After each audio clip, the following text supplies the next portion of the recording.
In the 3rd month after Ryan got back together with his ex-girlfriend, he suddenly asked about me. Has Zoe been hiding away and crying again these days? Friends exchanged glances. Seems like it's been a long time since we last saw her. I heard she got married recently. Impossible. Just a rumor to force Ryan to take her back. Ryan spoke calmly. Go tell her. Tonight at the usual place. Friends teased. If Zoe's crying, would you soften up? He chuckled lightly. We'll see. But that night, he waited until it was very late, and I still didn't show up. He gave me a call, and I didn't answer. He has a girlfriend, and I'm married now. We should definitely keep our distance. Chapter 01. The day Ryan got back together with his ex-girlfriend. It happened to be my birthday. Just as I was about to cut the cake, the room door was suddenly pushed open forcefully from the outside. It was Emma again, the ex-girlfriend who almost cost Ryan half his life.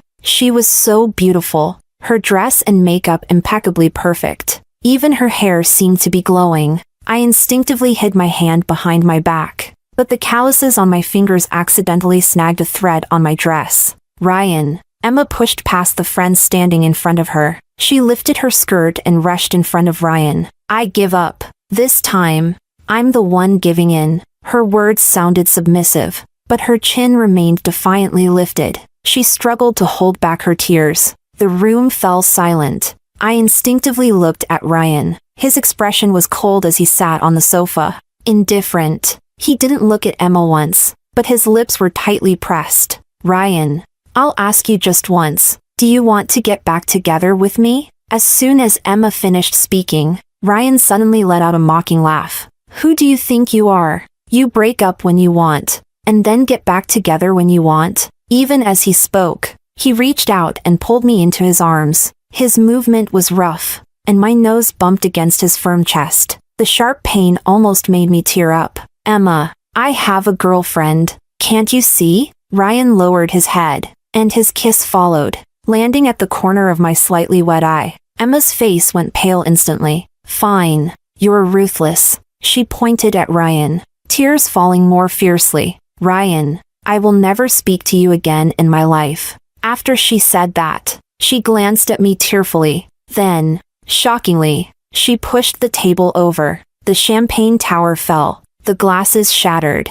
The cake was ruined. Emma and I were both cut by the shattered glass. Her arm, and my face. But Ryan let go of me and instinctively grabbed her. Don't move. You're bleeding. His eyes were filled with concern. I don't need you. Go worry about your girlfriend. Emma pushed him away, crying, and ran out. It seemed Ryan had forgotten about me. He stood there, hesitating for only 2 seconds. Then he quickly ran after her. He didn't look back at me even once. Chapter 02. Maybe they were afraid I'd feel awkward. Or perhaps, more simply, they were just Ryan and Emma's friends. They had nothing to do with someone like me. So, one by one, they all left the room. I was wearing a beautiful dress, holding my wounded face. That feeling of sadness, like an undertow, quietly consumed me. This was the grandest, most lavish birthday party of my life. The beautiful 2-layered cake.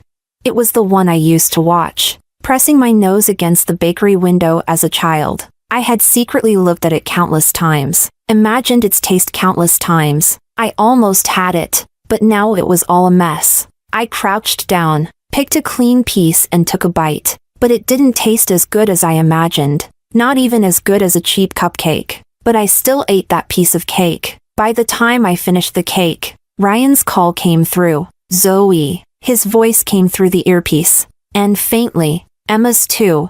I'm here, I answered softly. I have something to tell you. Don't start crying first. I am a bit of a crybaby, born with tear ducts shallower than most people. Ryan, are you done? You're breaking up with me, and you're still comforting her? Emma's voice came through, sounding angry. Ryan's tone immediately became hurried. Let's break up. They told me your face was cut. I'll give you some money. Don't come causing trouble. That money is more than your dad would earn in 3 years fishing. I hadn't had a chance to say anything. The call ended abruptly. Chapter 03. Ryan has always been very generous. I've heard he had a few ex-girlfriends before. He was extravagant during the relationship and would give them a lot of money as breakup compensation. My best friend Roxana tugged on my ear, warning me, "Don't be stupid. Take the money. Otherwise, you're a fool. Getting dumped on your birthday. Getting your face cut. Almost disfigured if you don't demand emotional damages. We're being too kind." The scar from my forehead to the corner of my eye slowly began to heal, but Ryan still hadn't transferred any money to me. I tried to confront Ryan and Emma, but I couldn't even see Ryan's face. Instead, I got harshly mocked by Emma and her friends, just as I was planning to call the police. My family suddenly ran into trouble. My father owns a small fishing boat. A few days ago, while out fishing, due to stormy waves, he accidentally grazed someone's yacht. We have to pay a large amount of money as compensation. If we can't, he will go to jail. If Ryan's compensation to me were like the rumors, it would just about cover it. My father's hair has turned half white with worry. I transferred all my part-time earnings and scholarship money to him, but it was just a drop in the bucket. Roxana, frustrated with my hesitation, grabbed my phone and texted Ryan. His call came quickly, but when I answered, it was Emma's voice. Chapter 04. Zoe. Is it? Poor people really have no ambition. After taking so much advantage, it's still not enough. And you have the nerve to ask for compensation? Women from your little fishing village really know how to hook and exploit, don't they? My face turned beet red, and I struggled to come up with a retort. But tears fell first, cascading down. How could she have the nerve to say that about me? Ryan and I had been dating for less than a year. Every argument we had was because of her. The first time, Ryan left me on the roadside because of her, and I almost ran into trouble. We gave each other the silent treatment for half a month, and I cried for half a month. The second time, it was also because of her. Ryan flew abroad and was unreachable for a week. At that point, I had made up my mind to break up. But when he came back, he was in such a bad state and ended up in a minor car accident. His friends called me repeatedly, saying he wanted to see me. When I saw him, I softened again. The third time was my birthday. I almost ended up disfigured. The doctor said if it were half a centimeter closer, it would have injured my eye. Don't they owe me compensation? I'm just asking for what I deserve. I choked back my tears. You were the one who hurt my face. Didn't you end up not disfigured? Emma sneered and hung up abruptly. Then, she transferred 5,000 yuan to me using Ryan's account. Holding my phone, tears streamed down my face. In the end, I stubbornly didn't accept the money. Accepting it would mean settling privately. I may be a poor girl from the village, no match for these rich kids, but someday, I will make Emma pay for her mistakes. Chapter 05. The due date arrived, and we still hadn't gathered enough money. The yacht's owner showed up at our doorstep. I was actually quite puzzled. Do rich people have so much free time that they'd personally come to my house over such a trivial matter? Were they afraid we'd abandon the boat and flee without paying?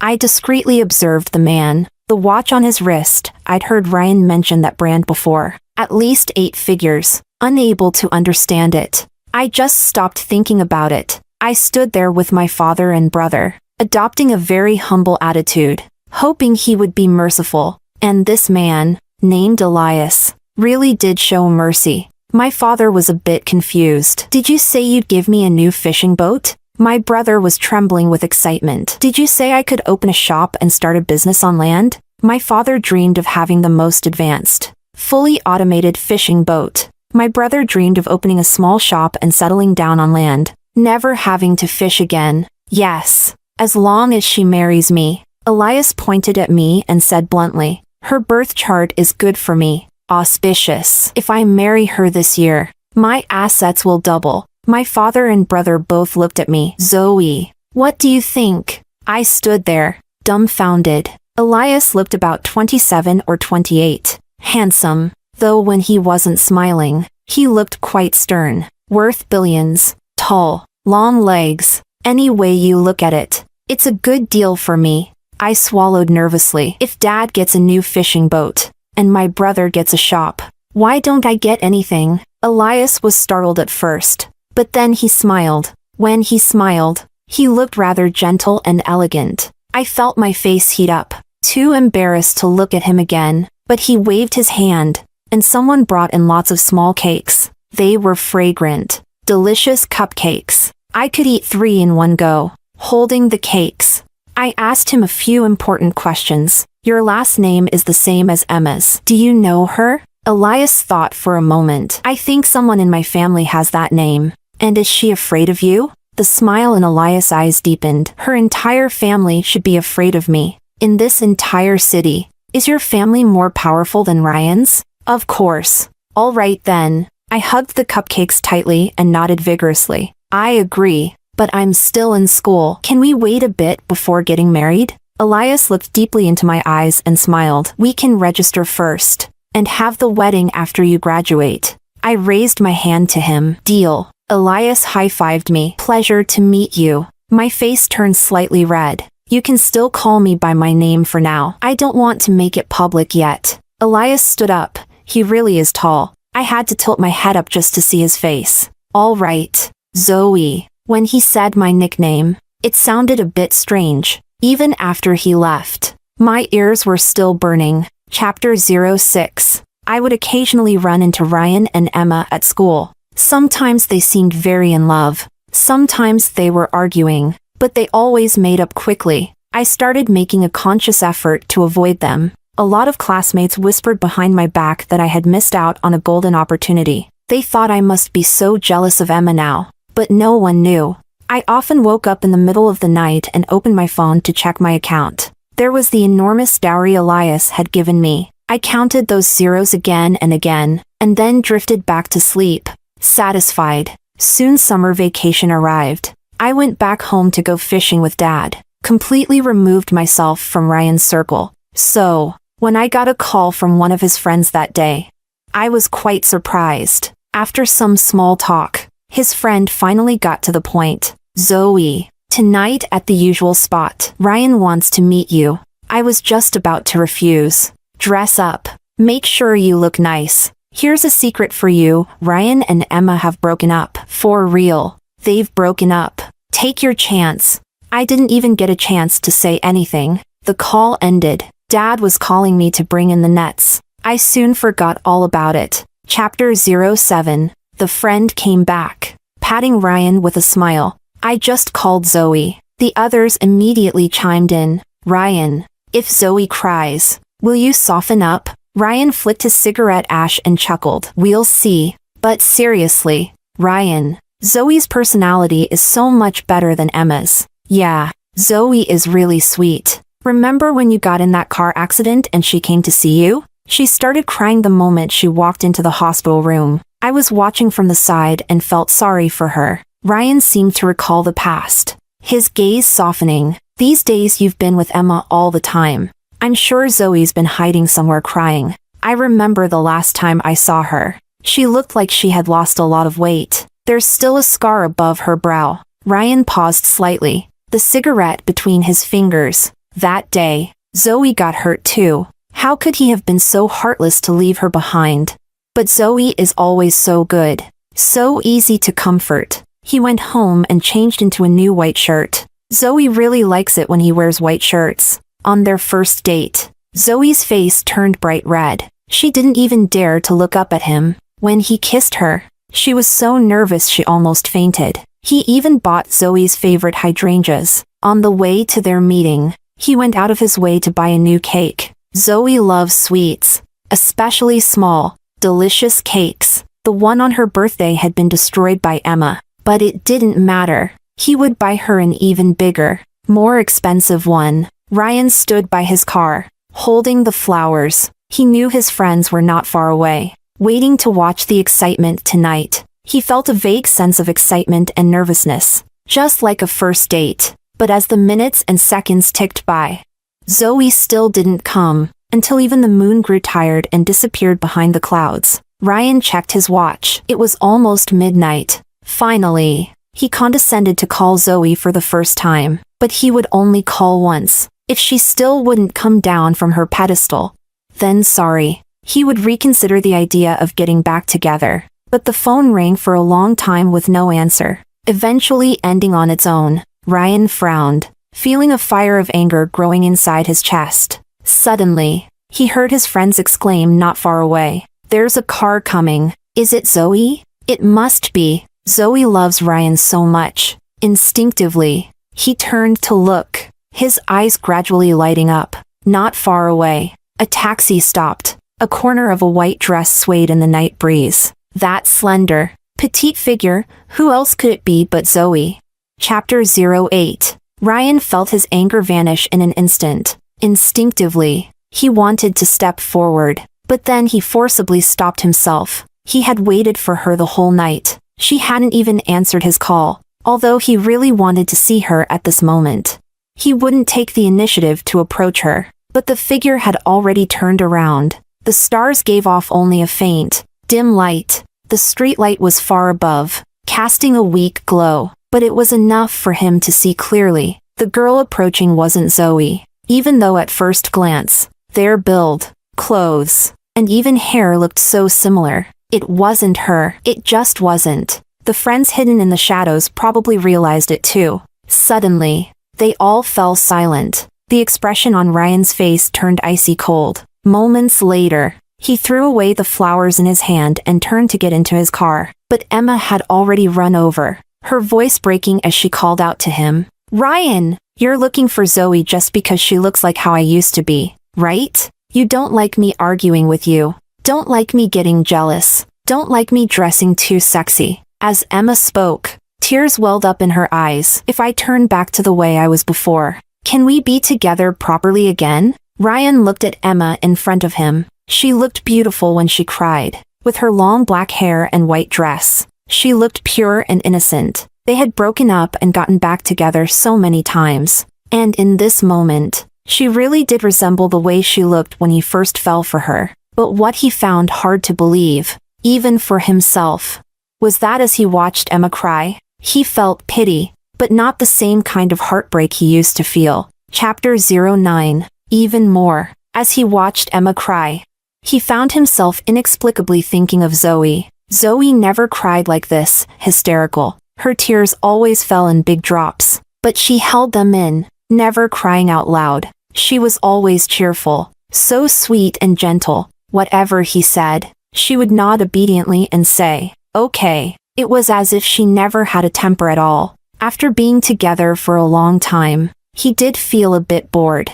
He thought she wasn't as lively as Emma, not as pretty, didn't share the same interests, didn't know how to have fun like Emma did. But this time, after truly getting back with Emma, he quickly grew tired of her. After their last big argument, he said it bluntly, no more getting back together. He was done. Emma, proud and arrogant, of course agreed. He hadn't expected that she couldn't hold back and ran over tonight, even dressed like the bumpkin she used to mock. For someone spoiled like her, it was indeed a rare sight. Ryan had known her for years. After all, he couldn't be completely heartless. "Emma, don't make yourself look like this. Go home." "Is it because of Zoe? She's just a stand-in for me. A bumpkin from a fishing village." "Ryan, are you crazy? Are you really giving me up for her?" Emma lost control again, growing hysterical. "I don't want to argue. Go home and calm down."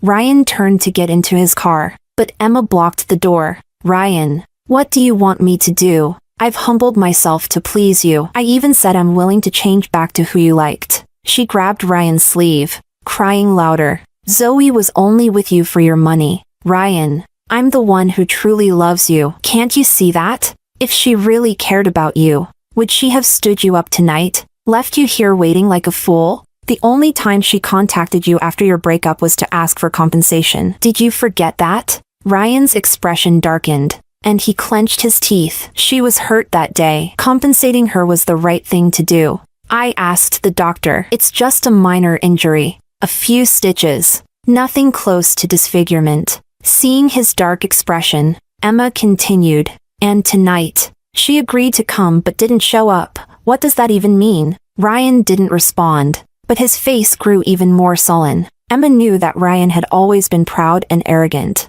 For him to lower himself even once was already a miracle. If Zoe was trying to play hard to get, she had definitely picked the wrong person. Ryan, she's just treating you like a golden meal ticket, trying to climb up the social ladder. We're a perfect match. Childhood sweethearts. My love for you is without any ulterior motives. It seemed that Emma's words had moved Ryan. He suddenly stepped forward and gently touched Emma's face. Didn't you always want to go out to sea? Let's go together tomorrow. Emma immediately brightened up. Then I'll borrow my uncle's yacht. How about we go sea fishing? Ryan thought about Emma's influential uncle. Spending time with him would be an opportunity to get closer. He was about to graduate and join the family business. Ryan's family might have some wealth, but he had many peers, and many of them were talented. He didn't want to be a lazy heir, just scraping by with a monthly allowance of hundreds of thousands. If he could establish a relationship with that uncle,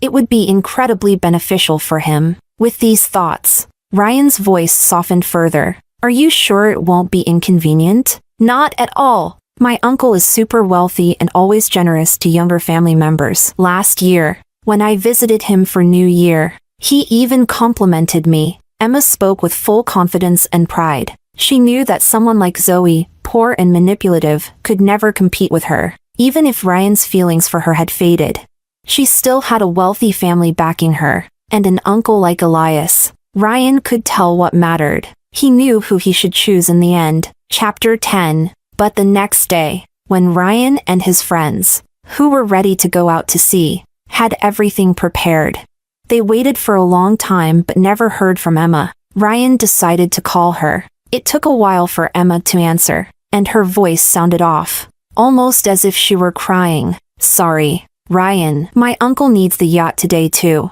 so we'll have to borrow it another time. Doesn't your uncle have more than one yacht? Emma stammered, unable to come up with an answer. Ryan chuckled. You lied to me, Emma. Seems like you don't have much influence with your uncle either. With that, he hung up the phone, and as soon as the call ended, Emma threw her phone in anger. Her uncle had clearly agreed to lend her the yacht at first, but after asking for a name, he suddenly refused. Moreover, he added a specific instruction: anyone in the family can use it, except Emma. In less than 3 minutes, this news spread throughout the entire household. Emma was utterly humiliated, and her father, furious, slapped her. The other girls in the family mocked her, both openly and in secret. Emma couldn't understand why her uncle would say such a thing. She had always tried to be especially obedient in front of him. She racked her brains for a long time, but couldn't figure it out. What exactly had she done wrong to upset her uncle?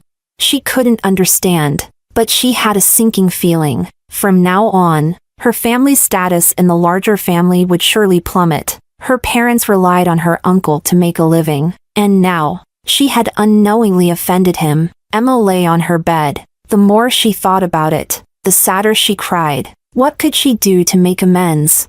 Even worse, she didn't even know what she had done wrong. Chapter 11. Ryan. I have an idea. A friend, noticing Ryan's sulky mood, thought of something interesting. Zoe's family lives in a fishing village. Her dad has a fishing boat and often goes out to fish. Why don't we go to Zoe's village, give her dad some money, and rent their fishing boat? In truth, renting yachts to go out to sea was a common pastime for these rich young men, but his friends knew what Ryan truly wanted, so they catered to him. Fishing was trivial. The real goal was to see Zoe. Ryan chuckled. Their shabby fishing boat? Aren't you worried it might capsize? But even so, the group set off with great enthusiasm. When Ryan saw Zoe busy on the fishing boat, he almost blacked out. At school, she always looked so soft and gentle. Now, in her dirty work clothes, holding a large fishing spear and spearing fish with precision, she looked like a wild girl. Tisk. She's really wild. Quite something. Ryan, imagine if she threw that spear at us, there'd be blood everywhere. Ryan kept his eyes fixed on the slender yet agile figure on the boat. He cursed at his friend. She'd spear you first. Chapter 12. Actually, I had noticed Ryan and his group long ago, but I didn't have the time to pay them any attention. These rich young men were always at top clubs and yacht parties. They came to our small fishing village only because they were bored. They were looking for fun. Before, It was because of Ryan that I had any connection with them. But now, none of them had anything to do with me. But as soon as I stepped off the boat with the fishing spear in hand, Ryan called out to me. I didn't avoid him. This was my village, and I wasn't afraid of them, so I walked straight over. What do you want? I asked. Ryan glanced at me, then at the fishing spear in my hand,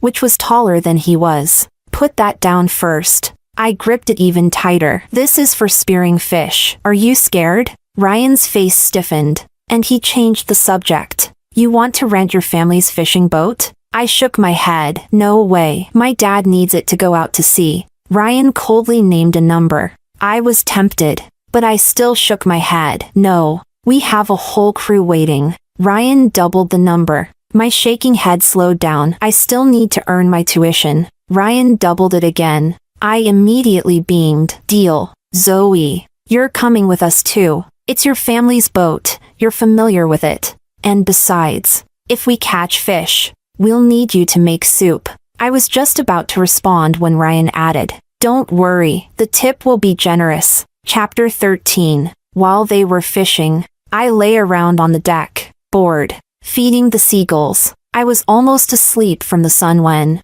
Elias suddenly called. I immediately scrambled up. I like talking to Elias, or video calling, or even sending silly messages. He's very patient and never finds what I say pointless. He doesn't care about my background or the calluses on my hands. He even praises my fishing skills and my swimming. In his eyes, it seems like everything about me is special. Because of that, my confidence has skyrocketed. Elias, I made a lot of money today. As soon as the call connected, I started chattering away. Not bad. It sounds like a great deal. Zoe, you're getting more impressive every day. Elias praised me generously. I grinned, lying on the blanket, kicking my feet. Right? All I have to do now is soak up some sun and make soup. And I get a huge tip. If I get a few deals like this a year, I could retire. Zoe, Elias suddenly said. What's up? Has it been a week since we last met? I counted on my fingers. It has. I'll pick you up tonight. I glanced over at Ryan and the others in the distance. I don't know if they plan to fish at night. Elias chuckled softly. Don't worry. They won't. All right. Come pick me up. Sure thing. I've got some work to take care of, but I'll call you later. All right. I reluctantly hung up the phone, but as soon as I did, one of Ryan's foolish friends suddenly fell into the sea. I rushed over, joining the others in throwing swimming rings to him. I even untied the lifeboat secured to the side of the boat and tossed it over. But the guy was panicking, flailing his arms, and splashing around wildly. Before long, he'd swallowed a stomach full of seawater and was drifting further away. I sighed, exasperated, and took off my work clothes. Zoe, what are you doing? Ryan grabbed me by the arm. I looked at him, confused. I'm going to save him. What else? You're going? Who else? Are you going to go? I pushed his hand away, seeing that the guy was about to be overwhelmed by the waves. I didn't waste another second arguing, shrugged off my work clothes, climbed over the railing, and dove headfirst into the sea. Chapter 14. Ryan felt like this was the first time he truly saw Zoe. She leaped into the sea like a beautiful little fish. The waves seemed to become her playmates. The fish swam around her affectionately. Everyone stood silently at the side of the boat, gradually falling quiet. The wind howled. The sails billowed. It felt like all that remained in the world was this symphony of noises. Ryan couldn't tear his eyes away from her. Not for a second. Her slender yet powerful arms cut through the waves, quickly reaching the person in the water. It was clear she had received professional training. Her movements were skilled and precise. She soon pushed the man to the lifeboat. He held onto the lifeboat and gradually recovered. Zoe helped him onto the boat but didn't climb up herself. Instead, she swam a few more joyful laps in the sea. She even caught 2 beautiful little fish. She waved her arms, showing off her catch to them. Her smile curved her eyes into crescents. The sunlight danced on the water, like scattered gold, and she bathed in that shimmering light. She shone even brighter than that golden glow. Her hair was soaking wet, exposing her smooth forehead. Ryan saw the pink scar at the corner of her eyebrow. A sudden pain, sharp like a needle, pricked his heart. It was as if he suddenly understood something. Zoe had never been a stand-in. He had never truly treated her as a stand-in. The real her was nothing like Emma. And in the past, the reason she always appeared so obedient and soft-spoken around him was because she genuinely liked him back then. She had hidden these sides of herself, thinking he wouldn't like them. But now, perhaps she no longer liked him, no longer cared. So now she could be herself without any restraint. Ryan felt an inexplicable pain in his heart. The happier Zoe smiled, the more it ached inside him. She was like a little fish in the sea, and he felt as though he could no longer catch her. Chapter 15. When I came out after showering and changing my clothes, Ryan was waiting for me outside. We were getting ready to head back. Ryan was called back by his family for something urgent, and I had a date with Elias. So right now, all I could think about was getting off the boat, rushing home, and changing into a beautiful dress. Elias loves buying me clothes, and I love the beautiful dresses he buys me. "What's up?" I asked, drying my hair as I spoke. "Zoe." Ryan suddenly took a step forward and gently grabbed my wrist. I was startled, quickly pulled away, and backed up several steps. "Talk if you want, but don't touch me." Ryan stayed where he was. "All right, I won't touch you. Let's just talk." "Zoe, what do you want to say? Does your forehead still hurt?" "It hasn't hurt for a long time. I know a great plastic surgeon. I can take you to get the scar removed." "No need.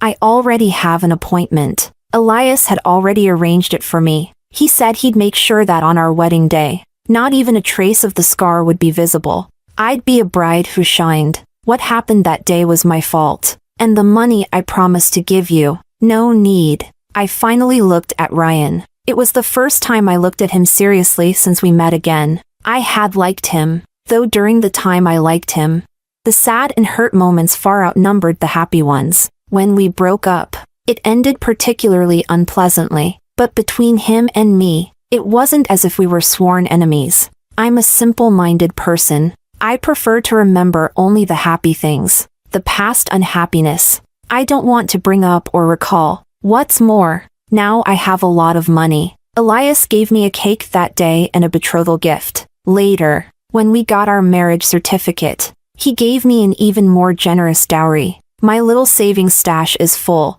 and I feel very secure. I've already moved forward with great strides. Looking ahead, Zoe. Ryan's voice was incredibly gentle. "Let's start over, okay? I'll pursue you again." I interrupted him. "I can't relive my 21st birthday, nor can I pretend those hurts never happened. Ryan, let's both move forward." "But back then, it was you who liked me first." He held onto the hem of my dress, refusing to let go. I smiled. "But the one who likes first actually has the power. I can always take back my feelings for you, and I can fall for someone else." "That's impossible, Zoe. We've broken up before, but each time, we made up quickly. This time will be the same. This time, it won't." I pushed his hand away, stopping him from getting closer. Why? I didn't want to share my personal life with him, so I just smiled softly. "It has nothing to do with you." Chapter 16.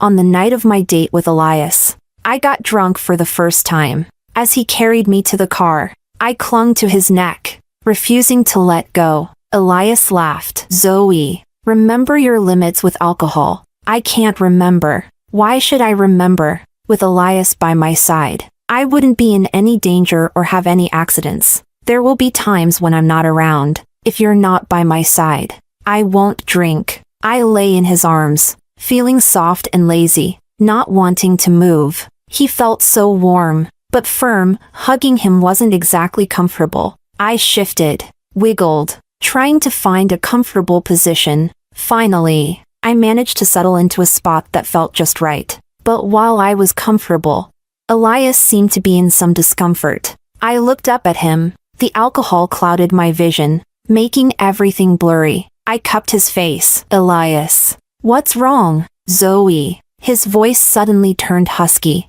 and his body temperature seemed to rise. I felt hot. He was like a furnace. Instinctively, I wanted to move away from him, but Elias suddenly tightened his grip around my waist. His fingers were long and strong, his palm hot, through the thin fabric of my dress. His warmth seared into my skin. For a moment, I was dazed, staring at him, and Elias lowered his head, kissing me deeply. It was a kind of deep kiss I had never experienced before. Strong and dominating, yet also unforgettable. It felt as if a door to an unknown world was slowly opening in front of me. When the kiss ended, I found myself wanting more. Maybe it was the alcohol, or maybe there was always an untamed wildness in me. As Elias tried to move me off his lap, I lunged forward, kissing him again. More. Elias, kiss me like that again. Zoe. The car was moving smoothly forward. Light from outside flickered through the windows.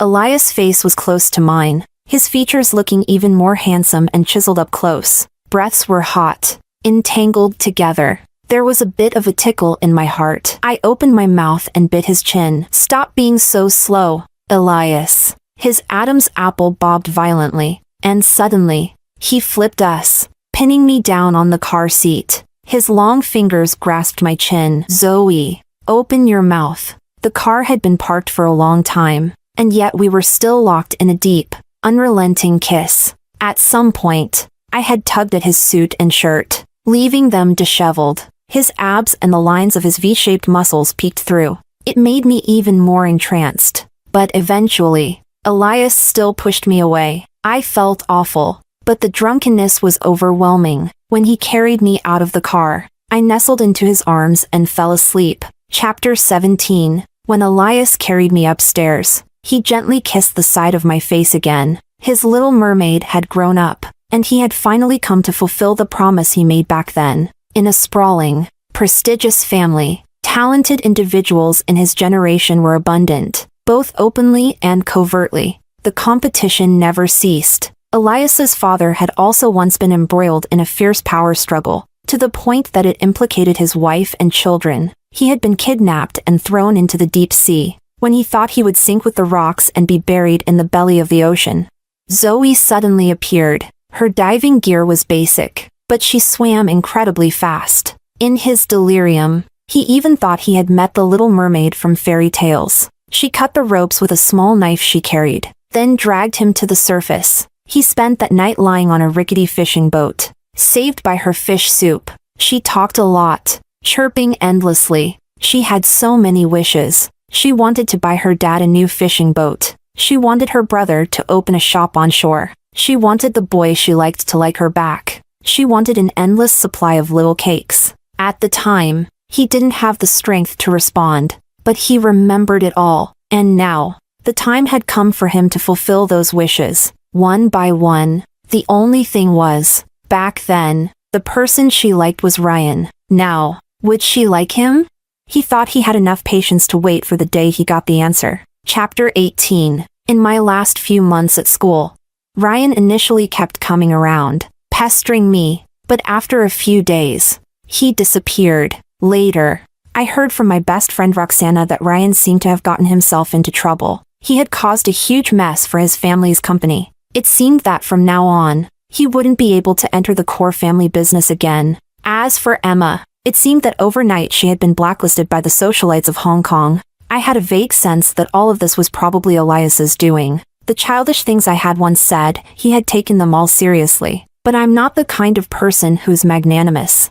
Of course, I wouldn't speak up for Ryan or Emma. These things, I heard them, but I didn't really care. A year flew by in the blink of an eye. I inherited my dad's fishing boat, and I was getting married. Elias was usually very low-key, but this wedding was unprecedentedly extravagant. When the entire city's attention was on the wedding, Elias quietly let out a message. The wedding will be grand, with many guests, but 2 people are not on the invite list. Sir, could you tell us who these 2 individuals are? Ryan, Emma. Within just a few minutes, Ryan and Emma's names spread throughout all of Hong Kong once again. Later, I quietly asked Elias, by doing this, they will have no place in the city anymore. Emma still calls you uncle. Won't the family think you're too ruthless? Elias pulled me into his embrace, playing with my fingers. rubbing the thin calluses on my fingertips. After a while, he spoke softly. I've already been merciful. After all, he was someone who fought his way through blood and turmoil. Just making those two unable to set foot in Hong Kong was indeed an act of mercy for him. And the reason he did this was because someone who once didn't believe in fate had come to believe in it. He wanted his wife to live a long life and grow old with him, so he considered it an act of accumulating virtue. He hated Emma, and he hated Ryan even more. The thought that Ryan had once received her affection kept him awake at night. Now that they were far away from Hong Kong, unlikely to ever return, Elias finally felt a bit of peace in his heart. I can't really see the mercy in you, but this is good too. I still remember how arrogant Emma was after hurting me. I pulled my hand away and frowned. My hands are still rough. But you were so happy spearing fish. What can we do? Elias shook his head helplessly. True enough. If I have calluses, then so be it, after all. Elias doesn't mind. Happiness is the most important thing. Zoe. Elias hugged me from behind. We stood before the massive floor-to-ceiling window, looking out at the distant harbor and mountains. This entire bay is yours. What would I do with such a big bay? I turned to look at him. All I need is a boat and a small piece of sea. Is that all? I paused, suddenly realizing something. And for once, my mind was sharp. Oh, right. And I need you too. Elias suddenly laughed. He looked down at me, smiling for quite a while. Then he slowly leaned down and kissed me. At least you still have some sense. I wasn't shy at all, immediately hooking my arms around his neck and standing on tiptoe to meet his kiss. Don't stop halfway tonight. It makes me so uncomfortable. I always sleep poorly afterward, having all kinds of crazy dreams. Elias suddenly pulled me closer. Our bodies pressed tightly together. All right. This time, even if you ask me to stop, I won't. I'm not going to ask you to stop. He kissed me, then chuckled. All right. Then we'll see. Zoe.